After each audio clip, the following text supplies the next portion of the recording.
Ça marche, ça? Ah, ça marche. Ça marche? Ça marche. Hein? Ah, et moi, je peux dire sa qualité? Ah, elle est gelée, hein? Qu'est-ce qu'elle est gelée? Allez. Soria.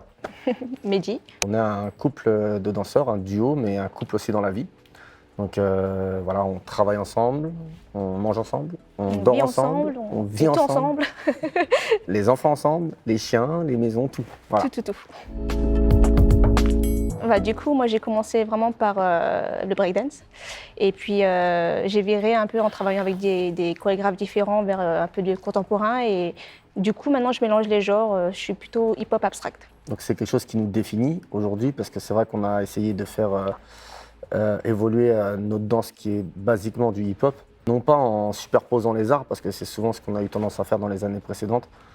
Mais nous, on a vraiment travaillé sur la mixité, c'est-à-dire comment on prenait le contemporain, comment on prenait le mime, comment on prenait le clown et les acrobaties, et comment on en créait une nouvelle gestuelle et non pas un peu de hip-hop calqué avec des attitudes contemporaines ou circassiennes.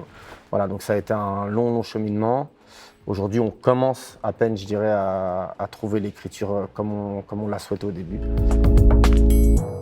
On a toujours été un petit peu clown dans la vie. Surtout lui. Surtout moi, ouais.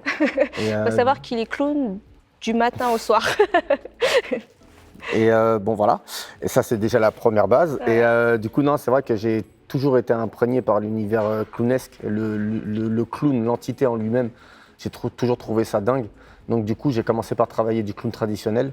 Ensuite, j'ai travaillé du clown nouveau. Et en fait, ça m'a amené à travailler avec les gestuels qu'on faisait évoluer entre-temps. Voilà, pareil, à des nouvelles formes de clown, à comment on amenait la danse dans le clown. Donc c'était en fait une suite logique. Il n'y avait pas vraiment de découverte. Ça a vraiment été la danse évoluait, le clown était notre univers et on a vraiment embrassé les deux. Qu'est-ce que c'est la danse? Pour nous, c'est tout en fait. Vraiment, enfin, quand je dis c'est tout, ça fait partie de nous vraiment. On se lève, on a envie de danser. Ça fait partie intégrante de notre vie, quoi. C'est un langage corporel, c'est-à-dire que même sans parler avec la parole, on peut s'exprimer, on peut discuter, c'est un brassage, un mélange, enfin, un langage universel pour nous. Ouais, puis c'est surtout que ça nous a tout donné, c'est-à-dire nous on s'est rencontrés dans la danse, on a grandi dans la danse, on s'est épanoui dans la danse, on s'est établi en tant que mari et femme dans la danse. Donc du coup, ouais, c'est vraiment quelque chose dans lequel on a baigné chaque minute, chaque seconde depuis presque 20 ans maintenant.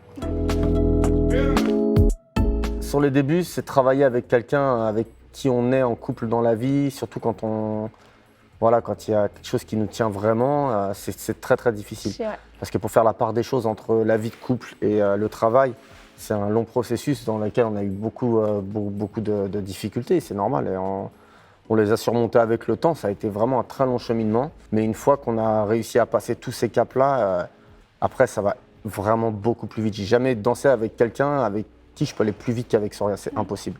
Et avec qui j'ai le plus de connexion, voilà, elle sait direct ce que je veux vouloir, je sais ce qu'elle va vouloir, je sais quand elle n'est pas bien. Et voilà, en fait, cette longue suite d'épreuves, ça donne lieu à une béatitude chorégraphique en fait. On est vraiment en adéquation. Moi, je comprends vraiment quand il me parle. Et c'est corporellement, enfin, on se comprend vraiment, quoi. Il partage ma vie, il partage la scène avec moi, il partage la danse avec moi. Et c'est un tout, en fait. Je me sens bien quand je danse avec lui et je me lâche beaucoup plus. Il m'a fait évoluer aussi dans ma danse. Et je pense que on a vraiment évolué ensemble. Je lui ai apporté autant qu'il m'a apporté. Et du coup, on a réussi à s'accorder avec le temps. Ça a pris du temps. C'était pas facile dans les débuts parce qu'on a deux caractères quand même assez différents, assez forts. Moi, je viens du milieu du battle, lui, il vient du milieu du théâtre. Donc, il fallait accorder les violons. Mais après, avec le temps, on a réussi à trouver le truc et maintenant, ça roule, quoi.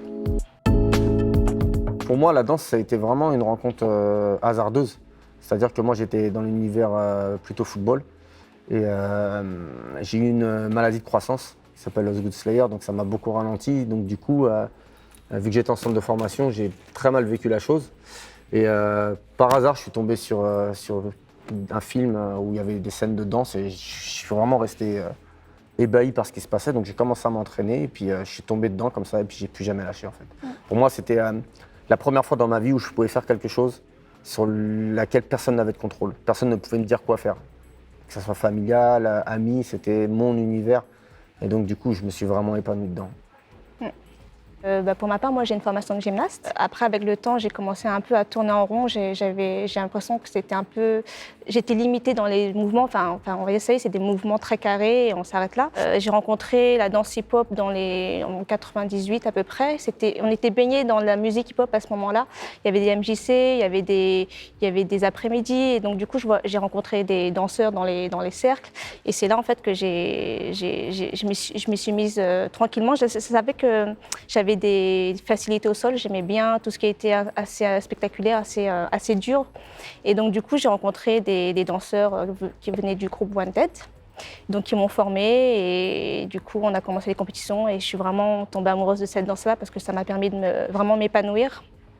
Et j'ai évolué avec le temps. Maintenant, je danse différemment parce que j'ai plus le même âge qu'avant. Je suis moins fougueuse, mais je pense que chaque âge a sa beauté aussi dans la danse. Et pour l'anecdote, en fait, quand ils sont apparus au Battle of the Year en 2001, moi je dansais depuis 3 ans en fait, et je ne connaissais pas du tout l'univers parisien parce que j'étais excentré en campagne. Et c'est vrai que j'ai bugué sur Wanted à l'époque, j'ai dit waouh, mais c'est quoi ça, tout me correspondait, ils étaient différents. Et j'étais longtemps fan de ce groupe-là avant de connaître Soria. Donc ça c'était pour la petite anecdote. Elle est forte dans tous les domaines. En tant que mère, en tant que femme, en tant que danseuse, en tant que... Voilà, je peux pas... Oh, c'est trop ça. Bah, c'est la vérité. Attends, la meuf, elle gère la compagnie, Mais elle non, gère les moi comptes. je peux dire qu'il est presque parfait. Non, il est parfait. Ah, mais c'est vrai, tu vois, elle a une gestion de la totalité de ce qu'on fait. Parce que, ouais, on a la danse, on a les enfants, on a la vie de famille, on a toute la famille qui nous entoure, on a les amis, on a tous ceux qu'on emploie. On a une autre société aussi qui tourne, donc elle est à la gestion de tout ça en fait. Donc, et en plus, elle est designeuse maintenant. Donc, Sa qualité, c'est un moteur dans ma vie. it's a motor in the life. Et pour plein d'autres mondes aussi, un moteur dans la vie en général. Il est aussi exigeant avec lui qu'avec tout le monde. Les défauts, alors qu'est-ce que je pourrais dire? Il y en a trop. C'est vrai qu'il y en a pas mal. Non, Faut dire qu'il y a le choix quand même. je dirais qu'il faut le suivre. Enfin, il est fou du matin jusqu'au soir et des fois, j'en peux plus. Ça, c'est gentil. Le défaut à Soria, c'est elle a trop peu confiance en elle. Je savais qu'il allait dire ça. Alors qu'elle devrait pas. Par rapport à la danse, ça a été le fait que notre compagnie soit invitée au festival Jacob's Pillow aux États-Unis, qui est un festival vraiment phare mondialement et qui donne une certaine reconnaissance de notre travail. Ça a été vraiment pour nous, autant le fait d'être programmé en temps fort en plus, parce qu'on a été la première compagnie française à être le temps fort là-bas, et d'avoir 2 spectacles qui jouent pendant une semaine, et puis d'y être, parce que c'était une expérience de folie. Vraiment, avec nos danseurs, on a passé vraiment des moments, c'était incroyable, vraiment c'était incroyable. Et on risque d'y retourner. Et on y retourne cette année Normalement. Ça, c'est... Nous, On se fait un gros câlin. Nous, on fait des câlins généralement. On se fait des câlins, mais on se dit on rien. check avec les gens. Ouais. On est plutôt soft. On n'est pas trop genre. Qu'est-ce que c'est bien? Non, c'est pas bien. Ouais. Non, franchement, on se dit, il y a pas de... On est assez soft nous dans les punchlines, on va dire. Après, on est vulgaire, donc je sais pas si ça va te plaire. Alors du coup, avec Calypso, on a eu un petit parcours assez atypique et c'était vraiment, vraiment très intéressant sous toutes les formes, sous la forme humaine, sur la forme professionnelle. Il y a eu vraiment de super belles rencontres. Donc clairement, Mourad nous a proposé d'être égérie des 2 festivals, donc sur toutes les thématiques à travers Caravelle et Calypso. Donc c'était la première fois qu'il faisait ça. Donc on a fait énormément de partenariats, photos, radio, vidéo. Et il nous a proposé donc dans ce but, comme chaque année, d'avoir une carte blanche. Et donc nous, comme on avait l'honneur de pouvoir être les premiers à faire ça dans ces festivals, donc on s'est dit bon on va créer un spectacle plutôt que de faire une carte blanche avec des choses qu'on avait déjà fait. On va créer un spectacle pour l'occasion. C'est ce qu'on a fait. Donc on a créé le spectacle Anopa, qui est tombé pile poil au pire moment du Covid. Mais du coup, Mourad a quand même voulu le produire en live. Donc c'est ce qu'on a fait. On a fait un live qui a vraiment très très bien marché, qui nous a permis, malgré le Covid, d'être directement programmé avec beaucoup de dates cette année. Là, malgré les reports et tout ce qu'il y a eu, on est quand même programmé. Donc voilà, il y a il y a un beau succès autour du spectacle. Et vraiment, voilà, on voulait faire ça pour Calypso et Caravelle parce que c'était spécial. Tout était spécial à ce moment-là. Bah déjà, dans notre travail de compagnie, que ça soit Soria ou moi, on essaie d'être moteur, comme elle le disait tout à l'heure, et c'est vraiment très important. C'est-à-dire que moi, je me sens pas vraiment chorégraphe, en fait, vraiment, sincèrement. Ça veut plus trop rien dire aujourd'hui, parce que en gros, la matière et la danse, elle est apportée par nos danseurs.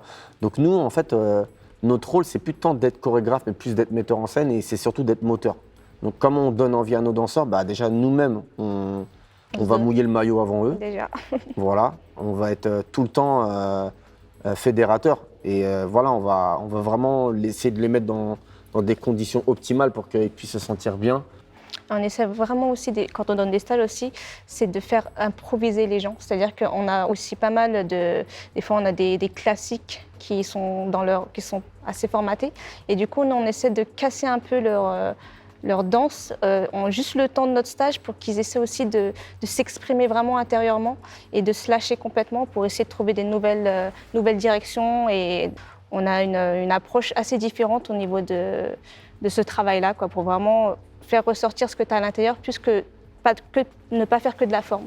Mais vraiment, pas que de la technique, ouais. Pas que de la technique et vraiment prendre plaisir et vraiment se lâcher pour trouver justement des nouvelles choses en plus.